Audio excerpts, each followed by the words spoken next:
Om Swastiastu. Perkenalkan, nama saya Nikada Puspitayani, nomor absen 26. Di sini saya akan menjelaskan dua kearifan lokal, yaitu melukat serta ngayah di pura. Selamat menyaksikan. Aku berangkat dari rumah menuju lokasi ke Tampak Siring. Nah, di sini aku sudah sampai di Pura Tirta Empul. Nah, di sini aku mulai jalan sampai aku stop untuk registrasi tempat parkir untuk mengambil tiket. Nah, kalau udah kita bisa cari posisi untuk tempat parkir. Memasuki Pura Tirta Empul, ternyata banyak wisatawan lokal maupun wisatawan mancanegara yang berkunjung ke sini. Terlihat lebih dominan wisatawan mancanegara yang saya jumpai dibanding wisatawan lokal pada hari ini.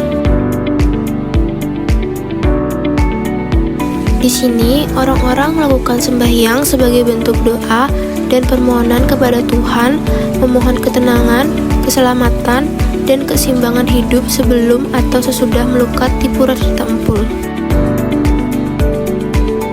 Di Pancoran Tirta Empul ini, orang-orang melakukan melukat, membasuh diri dengan air suci sebagai simbol penyucian lahir dan batin, melepas energi negatif, dan memohon ketenangan serta keseimbangan dalam hidup.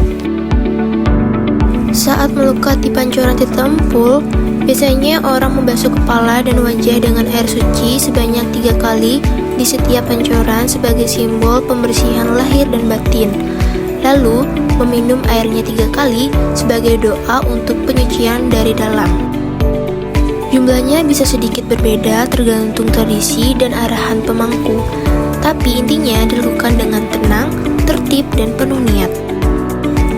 Nah, kemudian ada pun beberapa pancoran dilarang untuk melukat umum karena diperuntukkan khusus bagi upacara tertentu, seperti untuk prosesi kematian yang bisa disebut sebagai pitayatnya atau ritual khusus desa adat.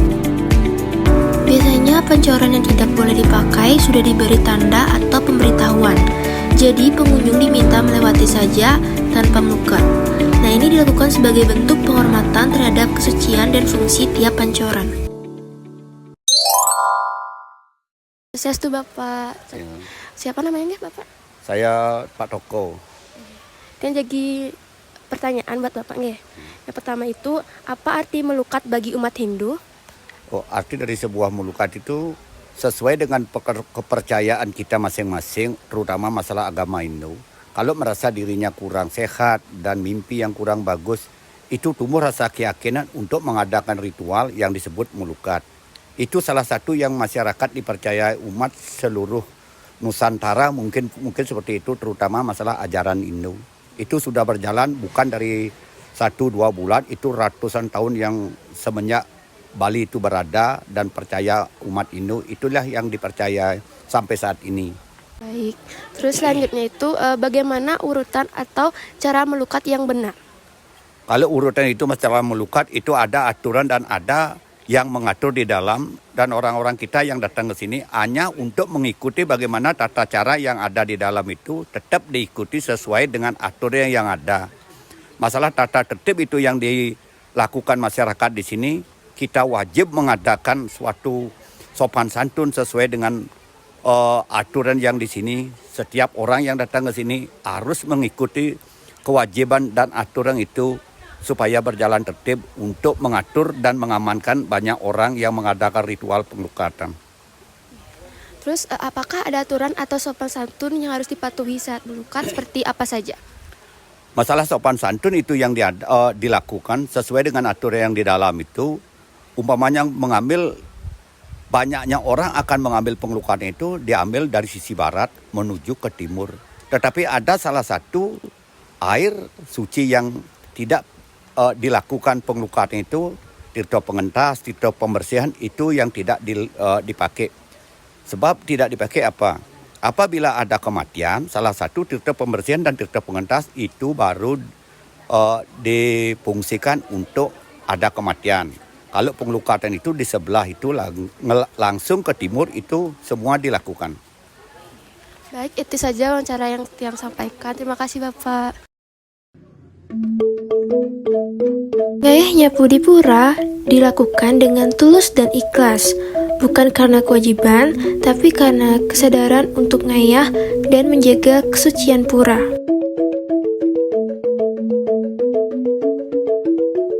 Setiap sapuan bukan hanya mengangkat daun, tapi juga melepas lelah, ego, dan pikiran buruk.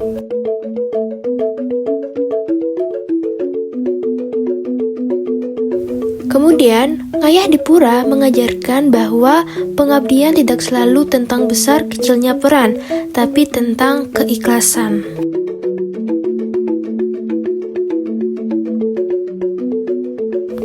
Nyapu di pura menjadi bagian dari sembah bakti, dilakukan bersama tanpa pamrih dengan hati yang bersih.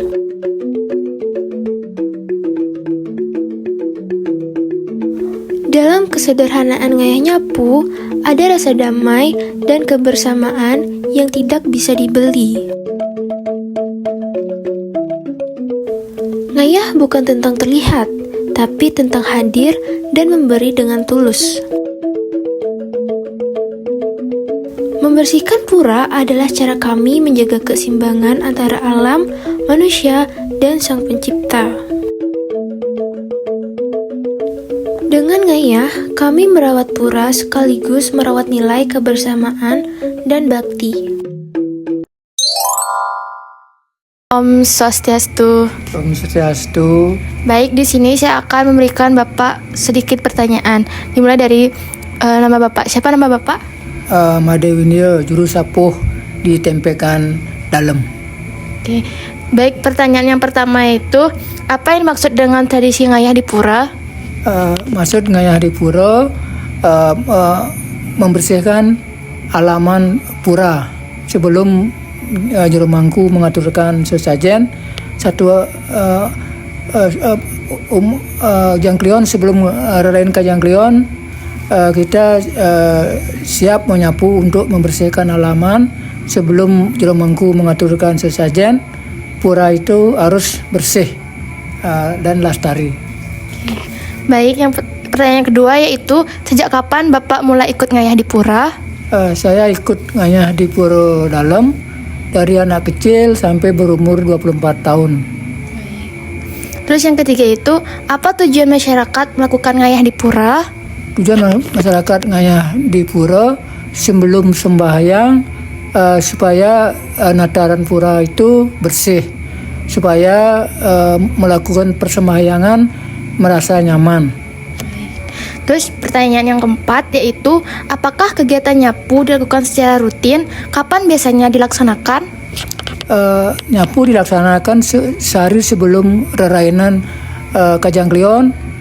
Kita harus siap ngayah untuk membersihkan halaman pura. Sebelum mangku mengaturkan sesajen, harus benar-benar bersih. Baik, itu saja yang dapat saya tanyakan. Terima kasih Bapak. Baik, sekian yang dapat saya jelaskan. Mohon maaf jika ada salah kata. Terima kasih.